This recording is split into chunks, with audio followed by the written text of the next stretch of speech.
Assalamu alaikum students, it is Chishti Science School, Oxford campus and I am Muzaffar Ahmad. Unit number 1 matrix and determinants and unit number 2 हमने जो पढ़ा था real and complex number वो हम मुकम्मल कर चुके हैं। आज हमारे पास नेक्स्ट यूनिट है 9th क्लास का लॉगरिथम्स का।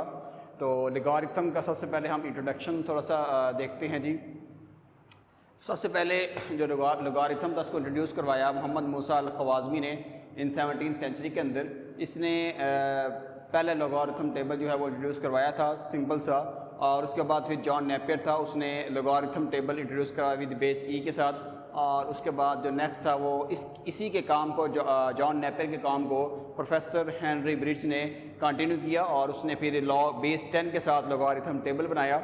और उसके बाद फिर जॉबस्ट बुर्जी था, उसने एंटी लॉगरिथम टेबल जो है वो उसने इंट्रोड्यूस करवाया था। इन 4 मैथमेटिशियन ने इसके ऊपर काम किया था। नेक्स्ट हमारे पास डेफिनेशन है साइंटिफिक नोटेशन। साइंटिफिक नोटेशन जो है जब हमारे पास एक ऐसी टेक्निक को कहते हैं कि हमारे पास जब कोई बड़ी वैल्यू हो या कोई छोटी वैल्यू हो तो उसको हम एक फार्मूले की मदद से बड़ी ही सिंपल वे से लिख सकते हैं। उस टेक्निक को हम साइंटिफिक नोटेशन कहते हैं। देखिए आपके पास ये जनरल फॉर्म है इसकी a×10⁻n, और इसमें जो a है वो लेस देन इक्वल टू 1 होना चाहिए, यानी कि ना 1 से छोटा हो, 1 से छोटा नहीं होना चाहिए, 1 से बड़ा हो सकता है। और कहाँ तक हो सकता है जी, आपके पास 10 से लेस आए नंबर्स, यानी कि यूनिट नंबर आए जैसे 1 2 3 4 5 6 7 8 9 तक, तो ना उससे बड़ा हो 1 से, ना 1 से क्या हो छोटा हो, और ना 10 से बड़ा हो, यानी कि 10 से छोटे नंबर। इसको हम लिखते हैं 1 less than equal to a and less than क्या होगा 10। इसकी मैंने एक एग्जांपल दी। देखिए आपके पास ये मैंने एक नंबर लिखा 3698, और जिस नंबर में आपको पॉइंट नज़र ना आ रहा हो तो उसके आखिर में क्या होता है जी, पॉइंट होता है। तो इस पॉइंट को जब हम देखें आपके पास 1 था तो यूनिट प्लेस तक लेकर आएंगे तो हम 3 डिजिट क्या कर रहे हैं, पॉइंट को मूव कर रहे हैं। तो अगर आप राइट से लेफ़्ट की तरफ जाएंगे तो आपके पास जो पावर होगी 10 की वो पॉजिटिव होगी। अगर आप लेफ़्ट से राइट की तरफ जा रहे हैं तो आपके पास जो पावर होगी इसकी 10 की वो आपके पास क्या होगी, नेगेटिव होगी जी। नेक्स्ट हमारे पास है एक्सरसाइज 3.1। इसमें हमने फाइंड करना है साइंटिफिक नोटेशन, और दूसरा क्वेश्चन है उसमें हमने फाइंड करना है ऑर्डिनरी नोटेशंस। तो पहला पार्ट मैंने लिखा है, ये आपके पास है 5700। तो आपने इसमें देखें आपके पास को पॉइंट नज़र नहीं आ रहा। मैंने कहा था कि जिसमें आपको पॉइंट नज़र ना आए उसके कहाँ पर पॉइंट होता है जी, लास्ट पे पॉइंट होता है। हमने यूनिट प्लेस तक इस पॉइंट को मूव करना है। तो देखिए हम कितने डिजिट मूव कर रहे हैं जी, 5×7 10 रेज़ टू पावर, अब देखिए 1 2 और ये 3, हमने कितने डिजिट मूव किया 3, तो क्या लिखेंगे 10 रेज़ टू पावर क्या आएगा 3 आएगा, क्योंकि हम राइट से लेफ़्ट की तरफ मूव कर रहे हैं। जो आपके पास पावर होगी वो क्या होगी जी, पॉजिटिव होगी जी।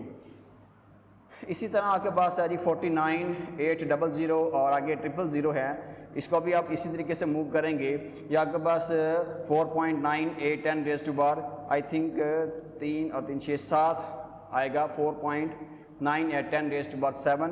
इसी तरह 9.610 रेज़ टू पावर 7 आएगा, या आपके पास थर्ड पार्ट। इसी तरह इसका 4th पार्ट और 5th पार्ट। इसका देखते हैं जी, जहाँ पर आप नेगेटिव जब पावर आती है तो वो हम किस तरह से लिखेंगे। पार्ट नंबर 6 देखें। पार्ट नंबर 6 के अंदर है वो कहता है कि 0.00643 00643। तो हमने यूनिट प्लेस तक नंबर लेके जाना है। तो इसमें देखें तो क्या लिखा जाएगा 6.43। कितने डिजिट हमने मूव किया जी, हमने 3 डिजिट मूव किया है। तो हम क्या लेफ़्ट से राइट की तरफ मूव कर रहे हैं, तो आपके पास जो पावर होगी वो क्या होगी जी, -3 होगी जी। आप इस सिग्निफिकेंट फिगर भी डिजिट भी लिखने हैं आफ्टर द डेसिमल पॉइंट, जो सिग्निफिकेंट हो वो आपने लाजमी लिखने हैं। तो ये आपके पास था पार्ट नंबर 6। इसके बाद देख लें आपके पास नेक्स्ट है पार्ट नंबर 9 देख लें। 0.80 हैं जी, और उसके बाद 395 क्या है जी, 39 और ये 5। हमने ये इस पॉइंट को यहाँ तक हमने इसको मूव करना है जी। तो क्या लिखा जाएगा 3.95 10 रेज़ टू पावर, काउंट कर लें 1 2 3 4 5 6 7 8 9। यानी कि आपके पास क्या आएगा -9। -9 क्यों आएगा? क्योंकि हम लेफ़्ट से राइट की तरफ मूव कर रहे हैं, तो इसलिए आपके पास जो पावर होगी वो क्या होगी? नेगेटिव फॉर्म के अंदर।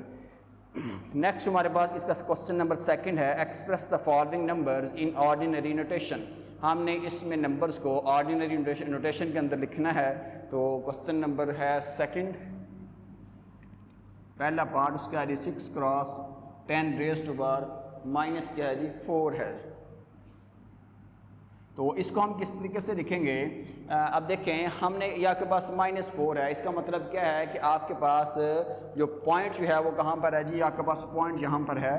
तो हमने जो पॉइंट मूव करना है वो हम राइट से लेफ़्ट की तरफ 4 डिजिट तक मूव करेंगे। तो उसको हम ये लिखा जाएगा, आपके पास ये आएगा 0.0006 आएगा। ये आपके पास इसका पहला पार्ट था। नेक्स्ट है जी आपके पास इसका पार्ट नंबर देख लें 4, 7.865 10 रेज़ टू पावर 8। तो आपके पास कितना आ गया? 8। तो देखिए हम इसके सिग्निफिकेंट फिगर कितने हैं जी? 865। हमने कितने डिजिट इसके आगे 8 0 लगा रहे हैं? 1 2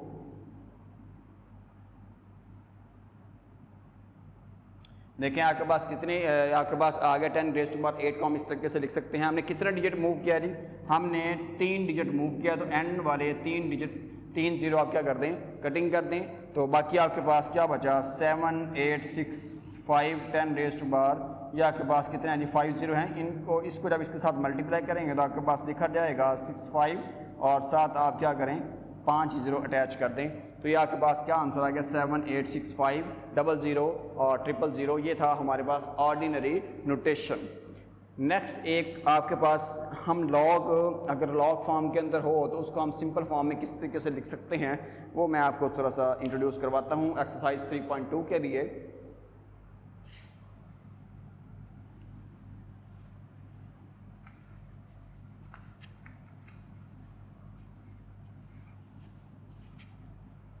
ये हमारे पास है जी एक्सरसाइज 3.2।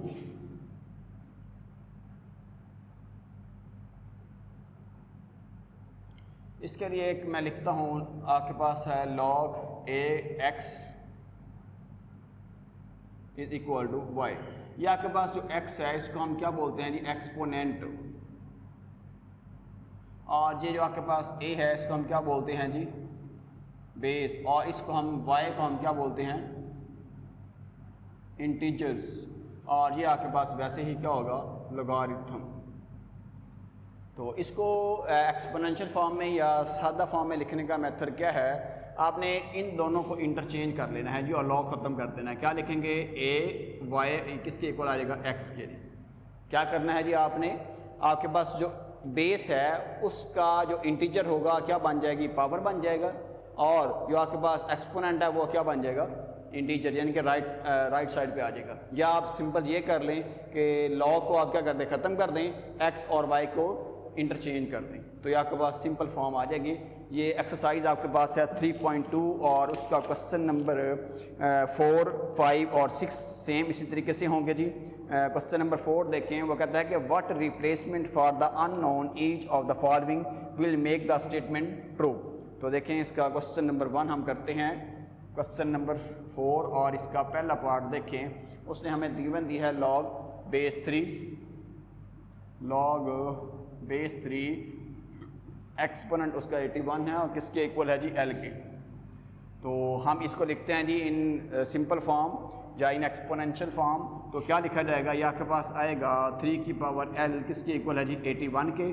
तो 81 की जब हम फैक्टराइजेशन करते हैं तो हमारे पास क्या आएगा? 81 की करें जी फैक्टराइजेशन तो आपके पास 27 आएगा, फिर करें तो हमारे पास क्या आएगा? 9 और फिर करें तो हमारे पास क्या आएगा? 3। तो इस 81 को हम क्या लिख सकते हैं जी? 3 की पावर 4। काउंट कर लें 1 2 3 और 4। तो बेस के इक्वल है तो पावर किसके इक्वल होगी? पावर के इक्वल होगी। तो L हमारे पास कितना फाइंड हो गया जी? 4। इसी तरीके से इसका सेकंड पार्ट देखें, वो आपके पास है log बेस a पावर 6 किसके इक्वल है? 0.5 के। इसको भी आप सेम इसी तरीके से सॉल्व कर लेंगे।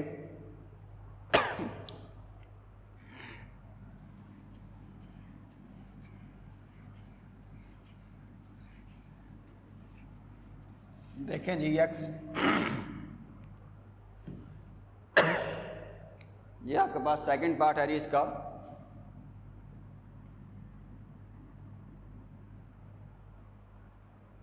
लॉग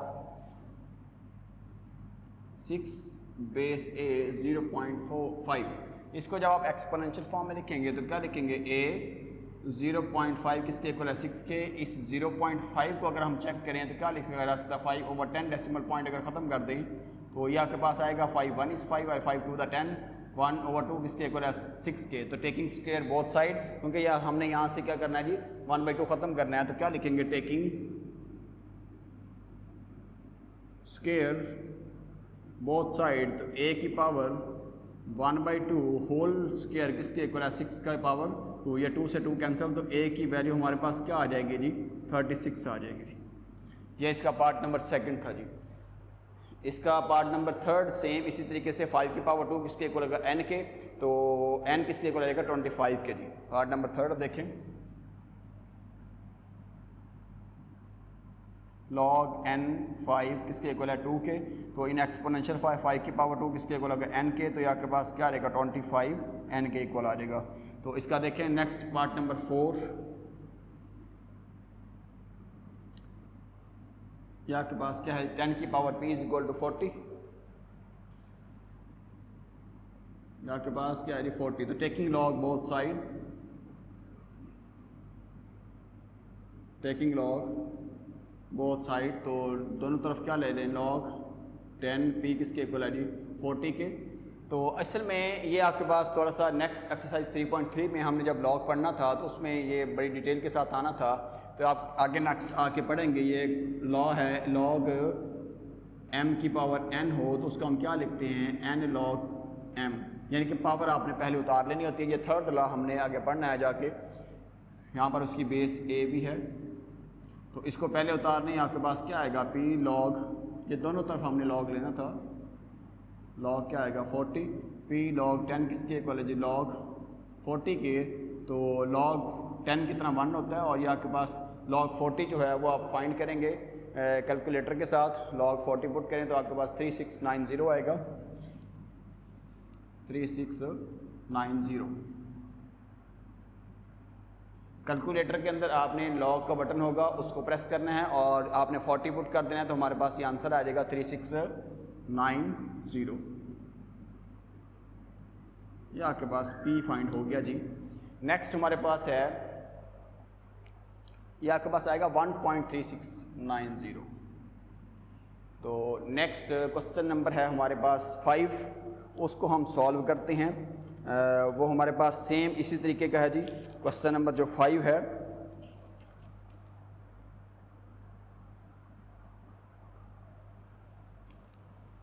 ये आएगा 1.6021, 1.6021। जब आप कैलकुलेटर के अंदर पुट करेंगे तो ये आपके पास क्या आएगा 1.6021 log 40। जब आप कैलकुलेटर में पुट करेंगे तो सेम यही आंसर आपको वो देगा जी। अभी मैं चेक किया। अच्छा जी, नेक्स्ट इसका क्वेश्चन नंबर 5 है, log 2 पावर किसके इक्वल है जी 1/128। Question number 5, log base 2 power 1/128। हम इसको कहते हैं जी लेट x जो है वो किसके इक्वल है log 2 1/128 के। अब हम क्या करेंगे, इसको एक्सपोनेंशियल फॉर्म में जब हम लिखेंगे तो क्या लिख सकते हैं, log ख़त्म कर दें पावर को और यानी कि एक्सपोनेंट को, और जो आपके पास इंटीजर है इनको रिप्लेस कर दें, तो 2 की पावर x क्या लिखा जाएगा 1/128। तो 128 की फैक्टराइजेशन हम कर लेते हैं, तो 2 6 12 2 4 8, ये आपके पास क्या आएगा 2 3 6 2 2 4, ये आपके पास आएगा 16, फिर कह रहे हैं तो क्या आएगा 8, फिर कह रहे हैं तो क्या आएगा 4, और फिर कह रहे हैं तो क्या आएगा 2। तो इसको काउंट कर लें 1 2 3 4 5 6 7, तो उसको हम क्या लिख सकते हैं, ये 1/2 की पावर क्या आएगा 7। तो मज़ीद हम इसको क्या लिख सकते हैं 2 की पावर -7। तो बेस किसके इक्वल है बेस के, तो पावर किसके इक्वल होगी जी पावर के, तो x की वैल्यू हमारे पास क्या आ गई -7 आ गई जी। ये आपको मैं क्वेश्चन नंबर जो 4 है लॉग वाला, जब हम आगे आएंगे तो आप बड़ी अच्छे से डिटेल से आपको ये समझाऊंगा जी। नेक्स्ट इसी तरीका का आपका सेकंड पार्ट है क्वेश्चन नंबर 5 का, उसमें कहता है कि log 512 टू द बेस 2√2, तो इसकी जो बेस है वो आपके पास 2√2 है और आपके पास 512 है। इसको आप लेट कर देंगे x के, तो x आपके पास आ जाएगा क्या आएगा जी, x 2√2 power x is equal to 512। इसको आप इसी तरीके से सेम जैसे हमने ये सॉल्व किया वो भी आपका सॉल्व हो जाएगा। जो बेस है वो आपकी यहाँ पर लिखी जाएगी, 2√2 यहाँ पर आएगा और 512 यहाँ पर आएगा। ये आपके पास सेकंड पार्ट था इसका, क्वेश्चन नंबर 5 का second part. Next question number 6 है, find the value of x from the following statements. हमारे पास गिवन स्टेटमेंट्स हैं, तो हमने किसकी वैल्यू फाइंड करनी है जी, x की।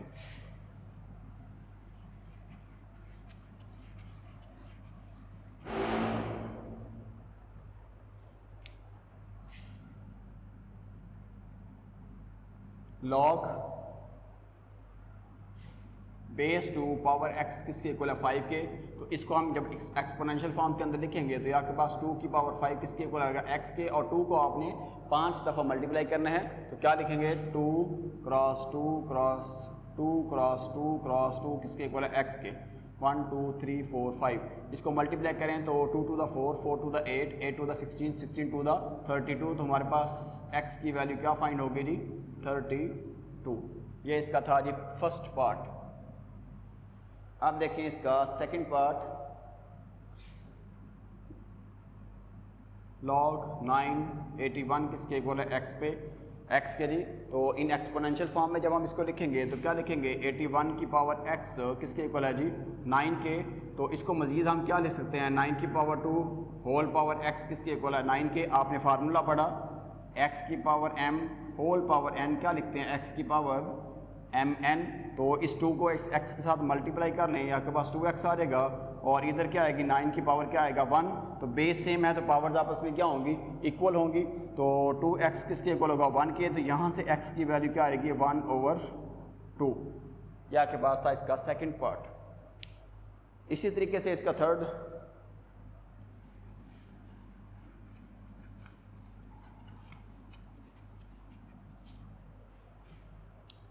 हमारे पास है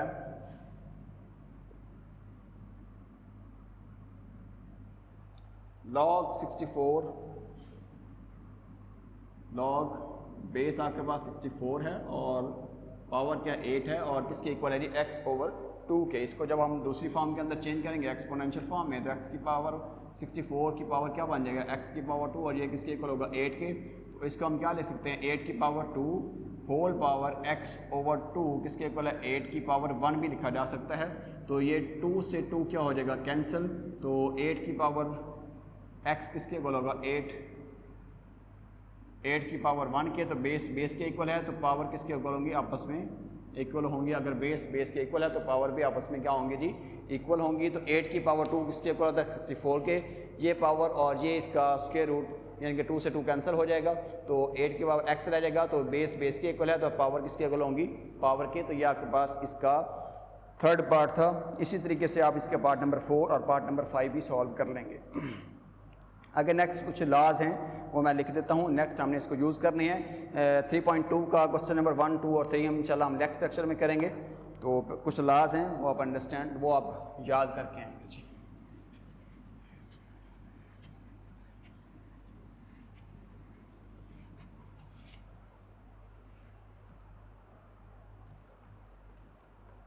laws of logarithm,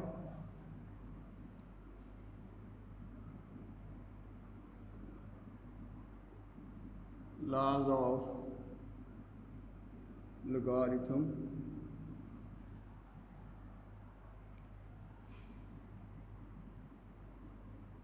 first law हमारे पास है log a, क्या लिखेंगे m n, इसको हम क्या लिख सकते हैं log a की base a power m cross plus log base a power क्या आएगा n। ये आपके पास इसका फर्स्ट लॉ है, यानी कि जब मल्टीप्लिकेशन हो तो दरमियान में साइन क्या आएगा, पॉजिटिव आएगा। और जब आपके पास डिवीजन फॉर्म हो हम इसको क्या लिखेंगे, log a की power m minus log a की पावर n। नेक्स्ट जो थर्ड लॉ है उसमें लिखता है log a power m whole power n। इस जो आपके पास ये जो होल पावर है इसको आपने पहले उतार लेना है और बाकी आपके पास आएगा log base a power m। और नेक्स्ट हमारे पास इसका लॉ नंबर 4 है log a n। इसको हम क्या लिख सकते हैं जी, log b n cross log a b। इसका हम इंशाल्लाह प्रूफ भी करेंगे। और ये आपके पास 4 लॉज हैं जो आपने जी याद करने हैं। जब आपको याद हो जाएंगे तो फिर हम इसको सॉल्व करेंगे। इसको हम ये भी लिख सकते हैं राइट हैंड साइड को, इसकी जो राइट हैंड साइड है उसको हम ये भी लिखा जा सकता है log b n ओवर क्या लिखा जाएगा log b a। इनके आपस में रिप्लेसमेंट करेंगे तो किस फॉर्म के अंदर आ जाएंगे, वी एन फॉर्म के अंदर आ जाएंगे। ये आप क्वेश्चन के अंदर सॉल्व भी इसको आप यूज़ भी करेंगे क्वेश्चन के अंदर जी। तो आज हमने लॉगरिथम पढ़ा, उसका हमने इंट्रोडक्शन देखा। सबसे पहले इंट्रोड्यूस करवाया मोहम्मद बिन मूसा अल-ख़वाज़मी ने, उसके बाद फिर जॉन नापियर आया और उसके बाद फिर प्रोफेसर हेनरी ब्रिज आया और लास्ट में जॉबस्ट बुर्जी आया। तो 4 मैथमेटिशियन थे, इन्होंने बड़ा रोल प्ले किया। उसके बाद हमने साइंटिफिक नोटेशन की डेफिनेशन हमने पढ़ी, तो जो थी जनरल फॉर्म क्या थी, a cross 10 raise to power n। तो 1 जो था वो less than equal to a था और लेस दैन क्या था 10, यानी कि आपके पास 1 से छोटी वैल्यू ना आए और 9 से बड़ी वैल्यूज़ 9 तक आएँ, 9 से बड़ी वैल्यूज़ ना आएँ। तो आपने जो यूनिट प्लेस के अंदर रखनी होती थी। इसमें यह था कि साइंटिफिक नोटेशन में जो मैथमेटिशियन थे वो सबसे ज़्यादा बड़ी वैल्यूज़ और ज़्यादा छोटी वैल्यूज़ को एक टेक्निक के ज़रिए सिंपल फॉर्म के अंदर लिख देते थे। उसको हम क्या बोलते हैं, साइंटिफिक नोटेशन। जिसमें हमने एक्सरसाइज क्वेश्चन नंबर 3.1 के अंदर क्वेश्चन नंबर 1 हमने साइंटिफिक नोटेशन में लिखा और जो क्वेश्चन नंबर 2 था उसको हमने ऑर्डिनरी नोटेशन के अंदर लिखा। और उसके बाद आपने ये एक फार्मूला जो था log base a power x is equal to क्या था y, उसको आपने एक्सपोनेंशियल फॉर्म में चेंज किया। तो जब आपने एक्सपोनेंशियल फॉर्म में चेंज किया तो आपने क्या किया, जो आपकी पावर थी और जो आपका इंटीजर फॉर्म थी उनको आपने रिप्लेस कर दिया, लॉग ख़त्म कर दिया। तो log a की पावर y किसके इक्वल आ गया था, x के। तो उसी तरीके से आपने क्वेश्चन नंबर 4, 5 और 6 किए। ये आपने लॉज ऑफ लॉगरिथम जो हैं 4 ये आपने याद करने हैं। और जो इसके रिमेनिंग क्वेश्चन रह गए 3.2 के 1, 2 और 3 ये हम इंशाल्लाह नेक्स्ट करेंगे कल। और आपने आगे ये लॉज ऑफ लॉगरिथम भी याद करने हैं। थैंक यू सो मच, अल्लाह हाफिज़।